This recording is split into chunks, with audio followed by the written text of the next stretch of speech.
Hello, bienvenue dans ma citadelle, je suis ravie de vous retrouver aujourd'hui pour un nouveau point lecture. Aujourd'hui c'est un point lecture assez conséquent, donc je vous conseille de regarder la barre de description où il y a le chapitrage. Si jamais certains livres ne vous intéressent pas, vous pouvez sélectionner seulement ceux qui vous intéressent. Ce format est beaucoup plus long, comme il y a un peu moins de vidéos par semaine, forcément je ne peux plus en faire des semainiers qui contiennent 4 livres maximum.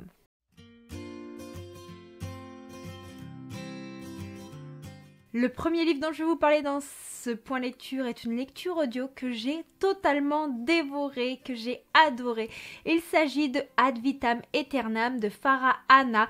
J'ai écouté l'intégrale sur Audible et je me suis totalement délectée. Nous allons suivre Shan qui est a priori une femme épanouie, qui est enfermée dans une relation depuis des années, qui sort avec ses amis, mais un jour elle va rencontrer Noah, un boxeur qui va venir prendre une place assez importante dans leur groupe d'amis. Dans ce groupe d'amis, Noah est très sollicité, notamment par la meilleure amie de Shan qui va jeter son dévolu sur lui. Mais il y a une espèce de malentendu parce que même si Shan est en couple, l'attraction entre elle et Noah est vraiment très forte et une rencontre passée des années plus tôt fait que la jeune femme avait déjà croisé le chemin du boxeur. Shan va devoir faire face à des sentiments nouveaux, va devoir faire face à des conflits intérieurs entre son amitié, entre ce qui est bien, ce qui est pas bien et son couple actuel, va devoir remettre un tas de choses en question. Je ne peux pas vous en dire plus, je vous ai seulement résumé le tome 1 afin d'éviter tout spoiler, mais c'est vraiment une lecture audio que j'ai adoré. L'histoire est totalement addictive et la façon dont Farah Anna met en avant les sentiments m'a totalement happée tout le long du récit. J'ai été tenue en haleine, j'ai adoré le tome 1, le tome 2 est plutôt bien passé, mais le tome 3 par contre je l'ai trouvé assez répétitif dans le schéma entre nos deux protagonistes principaux parce que je trouvais qu'il y avait ce petit je t'aime moi non plus qui était assez incessant et au bout d'un moment en fait on en a marre, on a envie qu'ils se jettent à l'eau, on en a marre de les voir tourner en rond, on a envie de prendre les choses en main. C'est une histoire qui est vraiment pleine de rebondissements, de suspense, il y a beaucoup d'action, tout cela en mettant en avant l'alchimie entre les personnages, des sentiments forts aussi bien au niveau de l'amitié que du sentiment amoureux en lui-même. Nous sommes immergés dans le milieu sportif, nous allons avoir plein de thématiques familiales, notamment des conflits mais aussi les choses qui les rapprochent. Nous allons avoir beaucoup de choses qui vont mettre en avant les différents milieux sociaux et comment certaines personnes en sont sorties, comment elles s'en sortent, les différences de niveau, enfin je sais pas trop comment vous en parler sans vous spoiler. Nous avons également beaucoup de choses sur la santé, la perversion de ce monde avec les petits malfrats, plein de rebondissements, de suspense, on n'a pas le temps de s'ennuyer. Nous avons des personnages intenses, mystérieux, notamment celui de Noah. Les personnages sont également un peu immatures sur plein de sujets, ils m'ont fait un petit peu râler, mais j'avais envie quand même de les voir évoluer. Au début c'était un peu amusant, à la fin ça m'a un peu lassé, mais j'ai quand même passé un excellent moment avec cette lecture.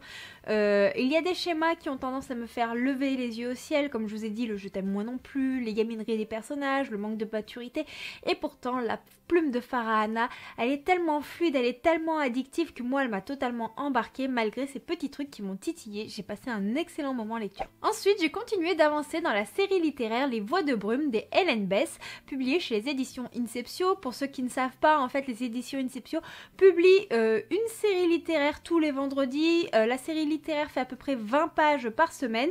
Et dans cette série littéraire, nous suivons le clan Bédéfer, qui est un clan de chasseurs de primes. Ils ont des tempéraments un peu forts et il y a une mission qui les attend dans la prestigieuse ville d'Evianor. Mais cette ville cache des apparences qui sont de même assez trompeuses. J'ai trouvé cet épisode 4 beaucoup plus addictif que les précédents qui étaient assez introductifs, on se demandait où on allait, mais là j'ai beaucoup aimé voir prendre forme la mission du clan BDFR. Il y a beaucoup de choses qui s'éclairent. On a une cohésion de groupe qui m'a fait totalement penser à la série Peaky Blinders avec ses personnages masculins très charismatiques, cette ambiance. J'ai vraiment aimé aussi découvrir la ville d'Evianor qui avait un air du 5e élément dans la façon dont les choses étaient décrites, toutes les machines qui la composent. Bref, je peux pas vous en dire plus sur le sujet afin de ne pas vous spoiler, mais je peux vous dire que je sens que les épisodes qui vont suivre vont être très palpitants. Il y a une trilogie que j'adore, une trilogie qui me fait vibrer, une saga coup de cœur. J'ai lu un tome que j'attendais de recevoir avec beaucoup d'impatience, que j'ai reçu en service presse de la part des éditions Lumen, que je remercie chaleureusement parce que c'est un tome que j'attendais vraiment beaucoup. Je ne suis pas en partenariat officiel avec cette maison d'édition, mais je leur ai demandé, ils ont accepté de me l'envoyer, mais dans tous les cas je l'aurais acheté parce qu'il s'agit du tome 3 de Sœurs de sang, les ailes ténébreuses de Nikipo Preto. Donc c'est un beau bébé de 755 pages et j'ai vraiment adoré ma lecture. Pour faire court et vous résumer un petit peu l'histoire de ce roman, mais en fait plutôt du premier tome pour ne pas vous spoiler, dans cette histoire on suit deux sœurs, Val et Véronica. Elles rêvent de devenir des dresseuses de phénix comme l'ont été leurs parents auparavant. Elles vont trouver 2 œufs de phénix, mais sur les 2, il n'y en a qu'un seul qui va éclore et malheureusement, cela va créer énormément de discordances entre elles. Ces discordances vont faire qu'elles vont se séparer et on ne sait pas trop ce que fait Val, mais Véronica va retrouver un clan de chasseurs de phénix qui est caché et là-bas, elle va se faire passer pour un garçon afin d'être acceptée parmi eux parce que les femmes n'étaient pas forcément bien vues dans ce clan en tant que dresseuse de phénix. Elle veut se faire sa place. Et on va apprendre plein de choses sur la religion, sur les phénix, sur l'historique, sur les divinités, les conflits, les reines disparues. Voilà tout ce que je peux vous dire sans trop rentrer dans les détails, mais là j'ai vraiment apprécié ce tome 3. Tout d'abord il a fallu que je me remette dans le contexte de ce roman. Pourquoi ? Parce qu'il y a plus d'1 an entre chaque parution, j'ai lu le tome 2 l'année dernière et donc il m'a fallu un petit moment pour me remettre dans le contexte et puis il faut avouer qu'au début de ce roman il y a quand même quelques longueurs, mais ces longueurs sont tout de même nécessaires pour remettre en place le récit, pour développer un petit peu les intrigues politiques et tout ça, parce que dans ce tome 3 on va être honnête et je pense que comme dans toute saga fantasy, nous avons souvent une espèce de guerre, de conflit et là on est en plein dedans tout simplement. Et donc au bout de la 100e page à peu près, je me suis replongée dans cet univers, je me suis remémorée et je me suis délectée de ce récit. Ce 3e tome nous plonge en plein cœur du conflit avec énormément d'intensité. Les tensions entre les personnages et les relations prennent une telle forme que tout était palpitant, tout était palpable. On avait envie de savoir comment les choses allaient évoluer, comment ça allait se passer. Tout m'a pris aux tripes. Et Véronica, qui est quand même la personne que l'on suit depuis le tout début, même si plus on avance dans les tomes, plus on a point de vue, elle doit faire de gros dilemmes parce que elle doit faire face à ses origines, à ce qu'elle est réellement, elle doit faire face à sa famille et en même temps, elle doit prendre en compte toute la population qui se passe autour. Véronica, c'est une jeune femme qui a des valeurs, c'est une jeune femme qui est battante, c'est une jeune femme qui va mettre fin à l'oppression mais sans délaisser personne en fait tout simplement. Nous sommes en contrario avec sa sœur Val que nous suivons également dans un autre point de vue et on suit également tous les autres personnages secondaires que l'on rencontre, Tristan, Sève et plein d'autres personnages que je ne vous citerai pas, tout simplement parce que vous ne les rencontrez pas dans le tome 1 si vous n'avez pas lu ce récit. J'ai vraiment adoré ce tome 3 qui nous plonge dans une épopée qui va mêler la romance parce que nous avons 2 personnages qui vont créer des liens très forts, mais je vous rassure, pour ceux qui n'aiment pas la romance dans les romans de fantasy, celle-ci est très légère et ne prend pas place sur le sujet principal. En fait, c'est vraiment un petit élément secondaire qui vous fera passer un bon moment et qui va permettre de montrer des liens assez forts entre quelques personnages. Nous avons des liens familiaux qui se mettent en place, que ce soit au sein des dresseurs de phénix, au sein des divinités, au sein des phénix même.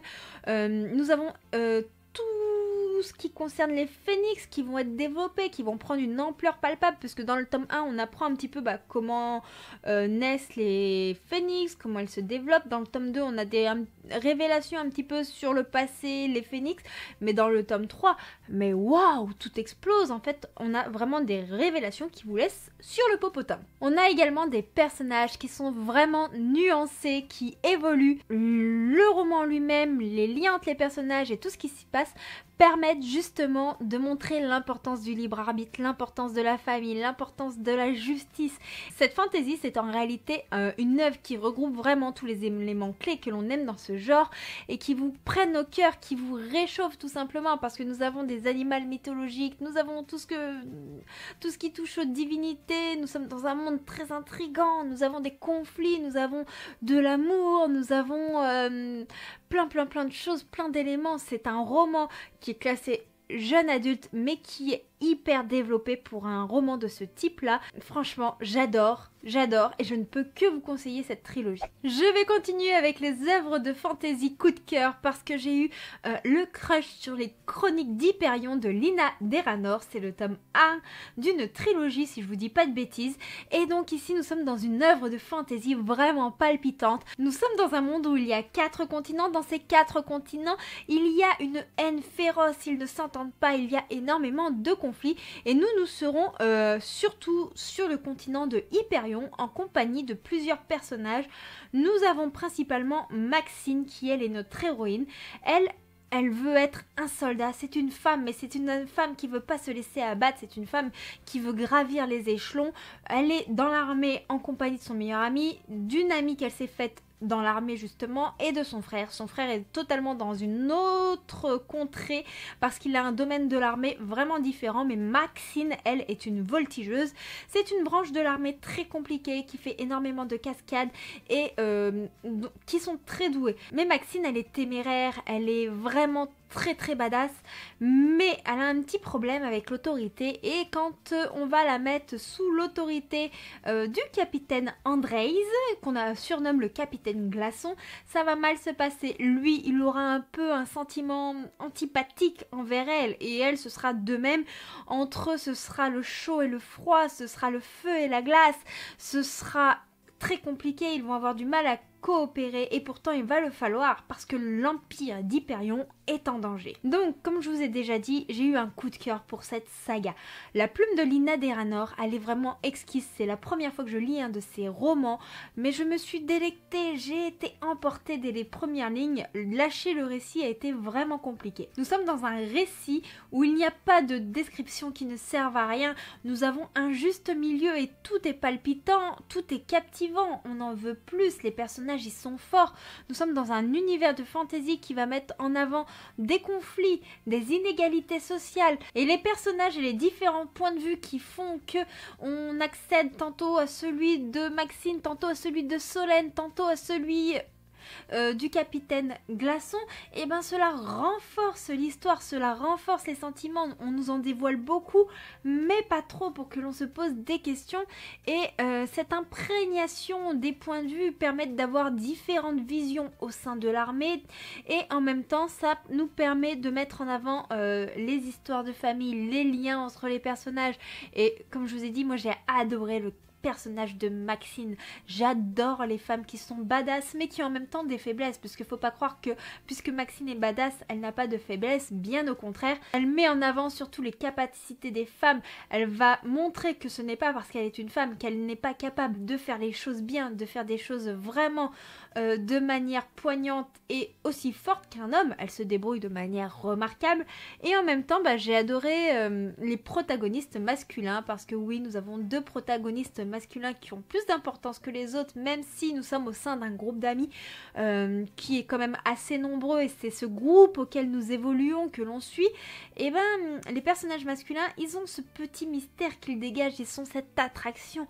Vous ne pouvez pas en préférer un plus qu'un autre. Enfin, il y a ce petit truc, et même si il y a des doutes qui s'instaurent sur certains personnages au sein du récit, et en fait vous ne pouvez pas leur en vouloir. Il y a ce petit truc, ce petit love qui fait que En fait, j'ai pas les mots. J'ai adoré la touche de romance qu'il y a de présent dans ce livre. Il y a un petit côté enemies to lovers et vous savez déjà que si vous me suivez depuis un petit moment, j'adore ce type de romance. Je ne vous en dirai pas plus. Et en même temps, j'ai adoré aussi tous les événements que l'on a dans ce roman, même s'il y en a certains qui sont très perceptibles et d'autres surprenants. Le suspense est là, sans trop l'être. Il y a un juste milieu entre les deux et je sais pas, j'ai adoré cette lecture. Je sens que le tome 2 va nous plonger dans des mythes et légendes, on va partir à l'aventure et tout cela va se développer. Enfin bref, j'ai terminé ce tome 1, je suis restée totalement sur ma faim, mais ça a été une excellente lecture. On va partir sur une petite romance comique avec une atmosphère de Noël. Il s'agit de Baby Project de Clara Nové et c'est publié chez les éditions Évidence. C'est une courte romance qui fait à peine 180 pages si je me souviens bien. Et ici nous allons suivre Claire et Samuel. Claire ne veut pas d'homme dans sa vie, mais Claire a toujours rêvé d'être maman, elle travaille en tant qu'institutrice et sachant qu'elle est en France, elle ne peut pas recourir à une insémination artificielle comme cela et elle veut un peu connaître le père, enfin du moins c'est mieux et en même temps elle veut pas de l'implication de cet homme et son ami va lui trouver un ami de son conjoint qui lui a besoin d'avoir un enfant pour toucher un héritage. Certes en France cela ne fonctionne pas, mais étant donné que ses origines font qu'il n'est pas sous le régime français à ce niveau là et correspond au régime américain, quelque chose dans ce genre là, et en fait ils vont conclure un pacte, ils devront faire un enfant ensemble. Il devra le reconnaître afin de pouvoir toucher son héritage et en dehors de ça, elle s'occupera simplement de son bébé. Bien entendu, vous vous doutez que cela ne va pas se passer du tout comme prévu et j'ai adoré cette comédie romantique qui est très cocasse, qui se dévore toute seule, qui m'a embarquée dans quelque chose de drôle, de touchant, de loufoque. C'est une lecture qui m'a fait du bien, une lecture que j'ai lue après le travail, qui s'est lue très rapidement et si vous voulez vous changer les idées, c'est juste parfait. C'est une romance qui est très loin du slow burn, attention, tout s'enchaîne. Moi, je suis plutôt pour le slow burn en temps normal, mais je sais pas, il y a ce côté comique, ces maladresses, ces scènes qui sont malaisantes, qui m'ont tellement divertie qu'en fait c'est super bien passé.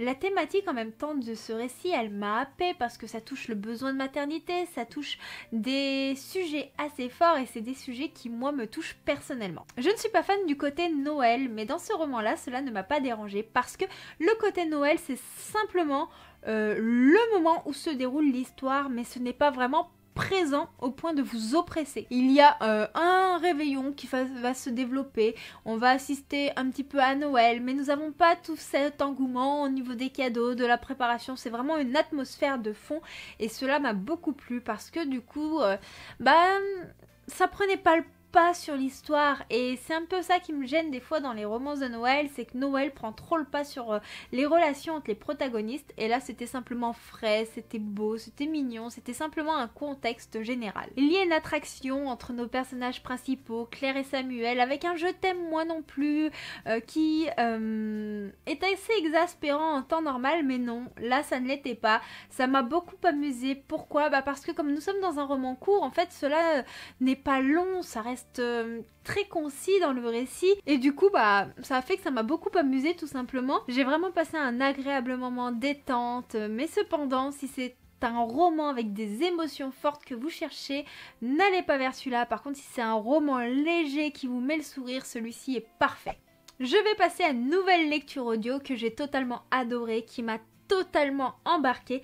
Il s'agit du tome 1 des Ailes d'émeraude d'Alexiane de Lys. Si vous me suivez depuis un petit moment, vous savez que j'ai eu un coup de cœur pour la trilogie Le Secret de Lomé, qui était sa seconde trilogie après celle-ci, mais je n'avais jamais lu sa première trilogie et je la voulais absolument en format papier, mais je n'aime pas du tout le design des couvertures tome après tome. Par contre j'aime beaucoup celui de l'intégrale, je pense que à terme il apparaîtra sans doute dans ma bibliothèque, mais en attendant, comme j'avais très envie de découvrir ce roman là, je l'ai lu en version audio. Alors ici nous suivons Cassiopée. Cassiopée, elle vient d'un orphelinat et à ses 18 ans, elle va le quitter.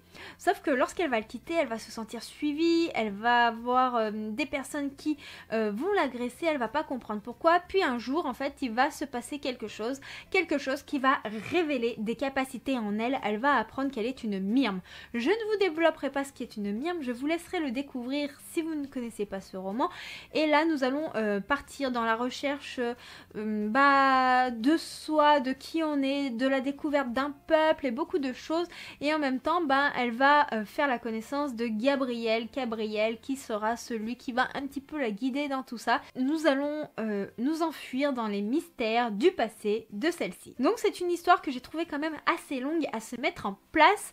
Je me demandais où allait en venir l'autrice, je ne savais pas du tout, j'étais assez perdue, mais une fois que les bases de ce roman étaient posées, j'ai totalement été embarquée. Les descriptions m'ont totalement emmenée dans ce monde qui est si loin d'une autre et en même temps qui ressemble assez parce que nous sommes dans notre monde, mais seulement ces personnages-là sont cachés des humains en étant très proches d'eux, enfin c'est très mystérieux et donc c'était très envoûtant. En fait on découvre ce monde, cet univers en même temps que Cassiopée à travers ses yeux. On ne sait pas à quoi s'attendre, on va à tâtons tout simplement et en même temps j'ai beaucoup aimé les sujets importants qui sont abordés à travers cette petite romance fantastique parce que oui, soyons clairs, il y a de la romance, c'est clair comme de l'eau de roche et donc à travers les thématiques abordées on va toucher la différence, l'acceptation, les notions de bien, de mal, de parentalité, de recherche scientifique. Il y a beaucoup de choses qui sont abordées. Je ne développerai pas puisque si je développe, vous allez être spoilé. Mais nous avons des personnages qui sont très attachants, même s'il y en a certains d'entre eux qui manquent de maturité. Ça m'a un petit peu irritée. Mais je vous rassure, j'ai enchaîné avec le tome 2 parce que j'étais très curieuse et cela s'arrange.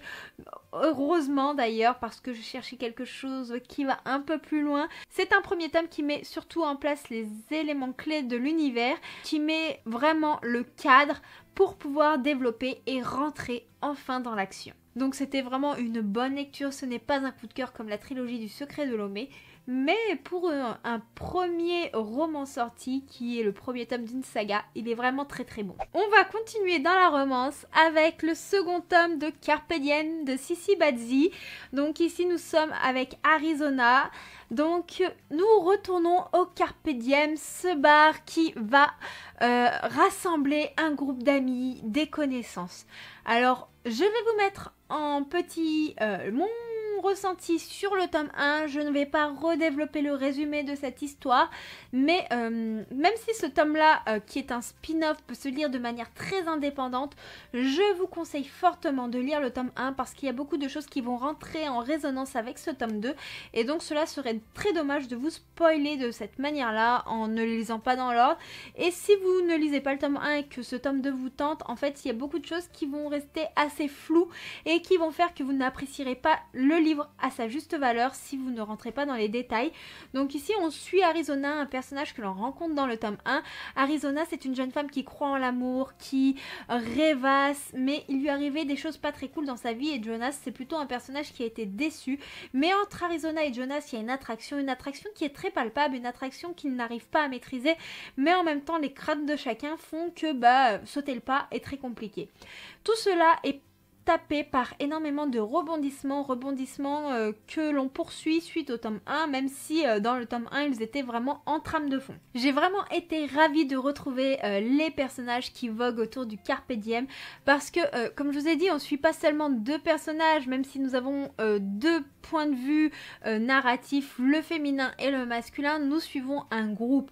Donc là nous suivons bien entendu principalement l'histoire de Arizona et de Jonas, mais nous avons également la relation de Chase et de Sommer qui sont les personnages principaux du tome 1 qui continuent d'évoluer à travers ce tome et prendre une tournure qui m'a réchauffée. Personnellement j'étais vraiment heureuse de les retrouver et j'étais heureuse de rencontrer tous les autres protagonistes qui composent ce récit, qui forment cette cette atmosphère, ce lieu chaleureux qui est le Carpe Diem. On a l'impression d'être enfermé dans une immense famille. J'ai vraiment passé un excellent moment en lecture malgré un rythme narratif que j'ai trouvé cependant trop rapide. En fait, nous assistons aux événements, mais tout se passe de manière rapide au niveau de la temporalité. J'aurais aimé qu'on s'attarde sur certains détails pour développer l'émotion, rendre plus d'intensité. Là, non. Tout s'enchaîne en fait, tout simplement. Et nous n'avons pas de longueur qui touche au moment émotionnel. J'ai beaucoup aimé cette histoire d'amour, tout simplement parce qu'il y a un beau message qui parle de reconstruction, d'espoir, et on voit que même si la vie est une garce, et ben il y a quand même des moments qui sont bons à prendre, qui sont délectables, et que on peut tout simplement apprendre de nos erreurs. Comme je vous ai dit, Arizona et Jonas sont des personnages qu'on avait déjà appris à connaître dans le tome 1, mais j'ai beaucoup aimé ce second tome parce qu'il nous permet d'aller un peu plus en profondeur dans leur caractère, leurs caractéristiques, mais pour vraiment apprécier ces profondeurs, pour vraiment s'imprégner de cette atmosphère, comme je vous dis, il faut beaucoup mieux lire le tome 1 parce que le tome 1 va vraiment mettre en place cette relation entre ces deux personnages qui est somme toute assez compliquée sans trop l'être, et en même temps on a aussi des flashbacks qui vont spoiler le tome 1 et des flashbacks qui vont permettre d'approfondir toute cette relation. On a une petite alternance entre le passé, le présent et l'alternance de point de vue masculin-féminin, et j'ai beaucoup aimé. En plus, on a énormément de clins d'œil que nous fait Sissi Bazzi vers une autrice que j'aime beaucoup. Il s'agit de Enaël. D'ailleurs, si vous ne la connaissez pas, je vous la conseille énormément de par ses romances qui sont délectables. Et puis, j'ai eu un petit coup de cœur pour La Reine des Détestés, donc n'hésitez pas à aller checker. Le dernier roman dont je vais vous parler est une romance fantastique. Il s'agit du Secret des Pierres de Virginie Cancier. Le Secret des Pierres, c'est une romance spin-off du Chant des Pierres. Je vous en avais déjà parlé en point lecture. Si vous êtes curieux, je vous laisse aller voir. Et ici, nous serons dans la vie de Simon, le meilleur ami d'Aliénor, la protagoniste principale du Chant des Pierres, et Simon est gay. Simon se rappelle de ses vies antérieures et dans chacune d'elles, en fait, il avait été une femme et cette fois-ci, il est un homme. Le X, c'est qu'il a rencontré son âme sœur qui est Malik, et Malik est vraiment hétérosexuel. Donc, Malik a du mal à faire face à cette attirance qu'il a envers Simon parce qu'il ne s'était jamais senti attiré envers un homme auparavant, et en même temps, la vie les a toujours séparés de manière cruelle, et c'est en partant à la recherche de leur vie passée à travers ces vies antérieures qu'ils vont peut-être arriver à comprendre les blocages qu'ils ont aujourd'hui, et cette quête commune, cette fascination vers leur passé qui n'est pas vraiment le leur mais qui était ceux de d'autres personnes dont ils sont la réincarnation, va faire que leur histoire va prendre une toute autre ampleur. Ici nous avons vraiment une belle romance MM, une romance qui va relater l'histoire de deux âmes qui se reconnaissent. Nous sommes vraiment au sein d'un amour qui va au-delà des apparences, au sein d'un amour qui va au-delà du jugement, parce que nous avons cette atmosphère qui fait que le fait d'avoir un sexe en particulier n'a pas d'importance, c'est vraiment l'âme de la personne qui a une importance, et j'ai trouvé ça magnifiquement beau. Virginie Cancier, elle nous entraîne dans différentes vies antérieures, et à travers ces vies antérieures, du coup forcément nous avons beaucoup de flashbacks. Ces flashbacks qui font une résonance envers le présent, parce que si vous lisez le livre, vous comprendrez qu'il y a un lien indirect entre ces événements, et ces moments ils vont résonner avec des faits réels de l'histoire de France, des faits réels qui vont toucher particulièrement la Bretagne, et j'ai trouvé ça sympathique d'avoir ce petit contexte historique qui se met en place. C'est un roman qui contient peu d'action. Si vous cherchez un roman avec de l'action, avec de la magie, non, tout est beaucoup plus subtil. Nous avons surtout un roman qui va être concentré sur la recherche de soi et du passé, qui va enfin permettre de comprendre le présent de nos protagonistes. Nous avons des personnages qui sont également très attachants, très intéressants, mais pour les comprendre, je vous conseille de lire le tome 1 parce que même si les deux tomes peuvent se lire indépendamment, il y a quand même des éléments clés qui sont prenants et qui vont faire des petites allusions en fait à ce tome 1. Et ce tome 1 va mettre en place vraiment ses vies antérieures, va mettre en place le contexte de cette histoire. Bref, C'est une belle romance, ce n'est pas un coup de cœur, mais j'ai beaucoup aimé les thématiques qui vont parler d'acceptation, d'espoir, d'amour et en même temps c'est très doux, très mignon. Voilà, ce sera tout pour ce point lecture, j'espère qu'il vous aura plu, il est un petit peu plus long que ceux que je vous propose d'habitude, sachant que je n'ai pas mis les BD et les mangas parce que ceux-ci seront exclusivement chroniqués lors des vlogs. Comme je sais que beaucoup d'entre vous ne lisent pas de manga, je me suis dit que comme les points lecture étaient plus longs, j'allais éviter d'en inclure, sachant que j'ai quand même un grand rythme de lecture. N'hésitez pas vous à me dire si vous avez lu ces livres, ce que vous en avez pensé, n'hésitez pas à me dire s'il y en a un qui vous tente, et si vous avez des conseils de lecture, c'est toujours bon à prendre, moi j'adore quand vous me faites aussi découvrir de nouvelles lectures, et puis même si je les connais, ça peut en faire découvrir à ceux qui lisent les commentaires, donc n'hésitez pas à taper sur votre clavier, je suis très heureuse de vous lire même si je ne réponds pas toujours tout de suite. Je vous fais plein de bisous et je vous dis à très bientôt. Ciao ciao.